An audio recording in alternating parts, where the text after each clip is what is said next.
اعوذ باللہ من الشیطان الرجیم بسم اللہ الرحمن الرحیم۔ خروج یاجوج ماجوج۔ صحیح مسلم 401 پر ہے کہ اللہ کی طرف سے آپ پر وحی کا نزول ہوگا۔ میں اپنے بندوں میں سے ایسے طاقتور بندوں کو ظاہر کرنے والا ہوں کہ کسی شخص کو ان کے مقابلے کی طاقت نہیں ہے، تو آپ میرے خالص بندوں کو کوئی طور پر لے جائیں تاکہ وہاں پناہ لے لیں۔ وحی الہی کے نزول کے بعد حضرت عیسیٰ علیہ السلام کو ایک طور کے قلعہ میں نزول فرما کر سامان جنگ کی تیاری میں مصروف ہو جائیں گے۔ اس دوران یاجوج ماجوج دیوار سکندری توڑ کر باہر آ جائیں گے۔ ٹڈیوں کی طرح چاروں طرف پھیلے صرف وہی نظر آئیں گے۔ معلم المنزل میں ہے کہ ان کے شر سے بچنے کے لیے لوگ قلعوں کا رخ کریں گے، جس سے معلوم ہوتا ہے کہ قلعوں میں وہ لوگ نہ گھس سکیں گے۔ اسی وجہ سے مضبوط قلعوں کے اندر چھپنے کے علاوہ خلاصی کی کوئی صورت نہ ہوگی۔ یہ لوگ قتل و غارت گیری سے کسی کو معاف نہ کریں گے۔ یہ لوگ یافس بنی نوح علیہ السلام کی اولاد میں سے ہیں۔ ان کا ملک انتہائی بلاد شمال مشرق حف الکلیم سے باہر ہے۔ ان کے شمال کی طرف درائے شور ہے، جس کا پانی انتہائی ٹھنڈا ہونے کی وجہ سے گاڑھا اور جمع ہوا ہے کہ اس میں جہاز کا چلنا ناممکن ہے۔ ان کے مشرقی مغربی اطراف میں دو پہاڑ بالکل دیواروں کی طرح کھڑے ہوئے ہیں، اور ان میں آمد و رفت کا سلسلہ کسی کا بھی نہیں ہے۔ ان دونوں پہاڑوں کے درمیان ایک گھاٹی تھی کہ جس میں یاجوج ماجوج ادھر آنے والے لوگوں کو لوٹ لیتے تھے۔ ان لوگوں کی درخواست پر حضرت ذوالقرنین نے ایک لوہے کی دیوار بنا دی جہاں سے یہ لوگ عبور کر کے نہ آ سکیں۔ ذوالقرنین ایک نیک دل بادشاہ کا نام ہے جس کا پایا تخت یمن میں تھا۔ اس کی پیشانی کی دونوں جانب ابری ہوئی تھی، اس لیے اسے ذوالقرنین یعنی دو سینگوں والا کہا جاتا ہے۔ الغرض اس کا گزر ادھر کو ہوا تو لوگوں نے یاجوج ماجوج کی تکالیف کی شکایت کی، تو اس نے لوگوں کی حفاظت کے لیے ایسی آہنی دیوار بنا ڈالی جس کی بلندی دونوں پہاڑوں کی چوٹیوں کو چھو رہی تھی اور موٹائی 60 گز ہے۔ یاجوج ماجوج اس دیوار کو عبور کرنے کے لیے سارا دن اسے توڑنے کی بھرپور کوشش کرتے ہیں، مگر رات کو خداوند کریم پھر ویسا ہی کر دیتا ہے۔ جناب رسالت آپ صلی اللہ علیہ وسلم کے وقت میں اس میں اتنا سوراخ ہو گیا تھا کہ جتنا انگوٹھے اور کلمہ شہادت والی انگلی کا حلقہ بنانے سے بنتا ہے، مگر وہ سوراخ ابھی تک اس قدر نہیں ہے کہ اس سے آدمی نکل سکے۔ جب اللہ کو منظور ہوگا اور ان کے نکلنے کا وقت آئے گا تو یہ دیوار ٹوٹ جائے گی اور وہاں سے نکلیں گے۔ مسلم 402 میں ہے کہ جب دیوار ٹوٹنے کے بعد یہاں سے نکلیں گے تو ان کی تعداد اتنی ہے کہ جب ان کی جماعت کا پہلا بحر تبریہ میں پہنچے گا اس کا کل پانی پی کر خشک کر دے گا۔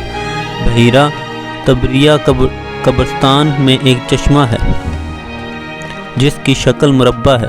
اس کا پاٹ 7 یا 10 میل ہے، نہایت گہرا ہے۔ جب پچھلی جماعت وہاں پہنچے گی تو دریا کے خشک ہونے کی وجہ سے کہے گی کہ شاید اس جگہ پانی ہوگا۔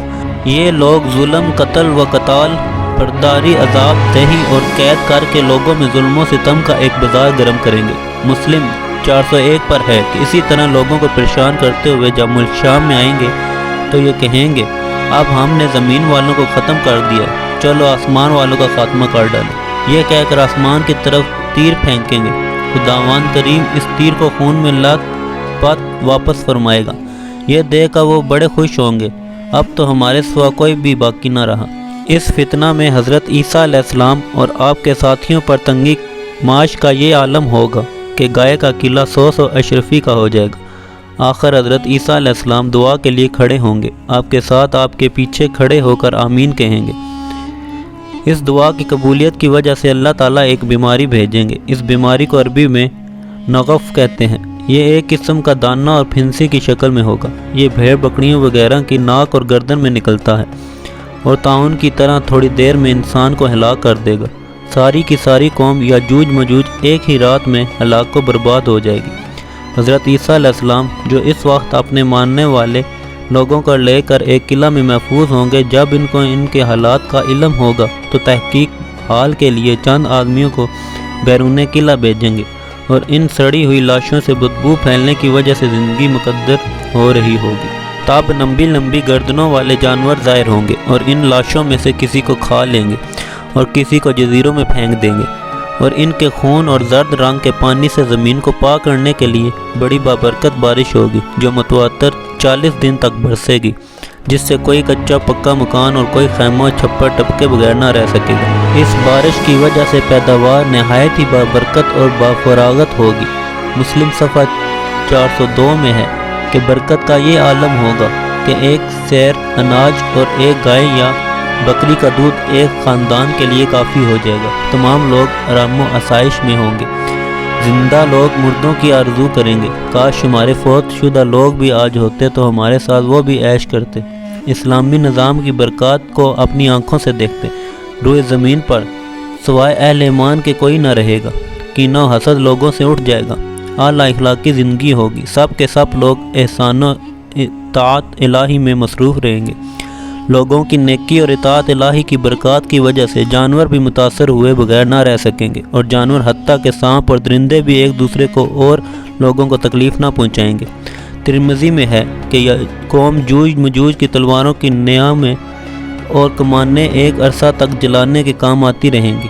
مذکورہ حالات نیکی و تقوی، خوف الہی، اعلیٰ اخلاقی قدریں مسلسل 7 سال تک ترقی کی منازل طے کرتی رہیں گی، لیکن باوجود اس کے کہ نیکی اور بلائی بہت زیادہ ہوگی، خواہشات نفسانی اپنا سر نکالیں گی اور انسانوں کی ترقی کی راہیں مسدود کرنے کی کوشش کریں گی۔ یہ سب واقعات حضرت عیسیٰ علیہ السلام کے زمانہ میں ہوں گے۔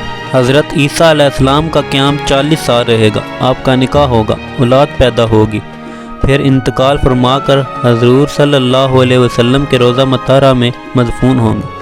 کتاب الوفا ابن جوزی رحمۃ اللہ مشکات میں ہے کہ آپ کے بعد ملک یمن کے رہائشی ایک شخص آپ کے خلیفہ ہوں گے، اس کا تعلق قحطان سے ہوگا۔ آپ کے خلیفہ بھی نہایت عدل و انصاف سے امور خلافت کو سر انجام دیں گے۔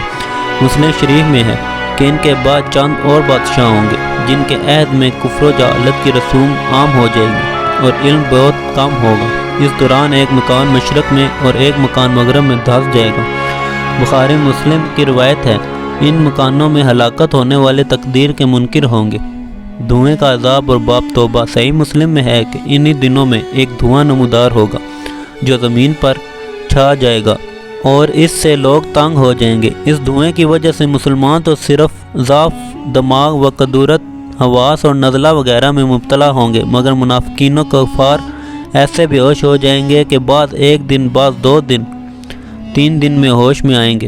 یہ دھواں 40 دن تک مسلسل رہے گا، پھر مطلع صاف ہو جائے گا۔ بعد ماہ ذی الحجہ میں یوم نحر کے بعد رات اس قدر لمبی ہوگی کہ مسافر تنگ دل، بچے خواب سے بیداری، مویشی اپنی چرگاہوں میں جانے کے لیے بے قرار ہو جائیں گے، یہاں تک کہ لوگ بے چینی کی وجہ سے آزاری شروع کر دیں گے اور توبہ توبہ پکار اٹھیں گے۔ صحیح مسلم میں ہے کہ آخر کار 3-4 راتوں کے اوقات کے بعد اضطرابی کیفیت میں سورج تھوڑی سی روشنی لے کر برآمد ہوگا، اس کی شکل چاند گرہن کی طرح ہوگی اور مغرب سے نکلے گا۔ اس وقت تمام لوگ خدائے قدوس کی توحید کا اعتراف کریں گے، مگر اس وقت توبہ کا دروازہ بند ہو چکا ہوگا۔ اس کے بعد سورج تھوڑی سی روشنی کے ساتھ طلوع ہوگا۔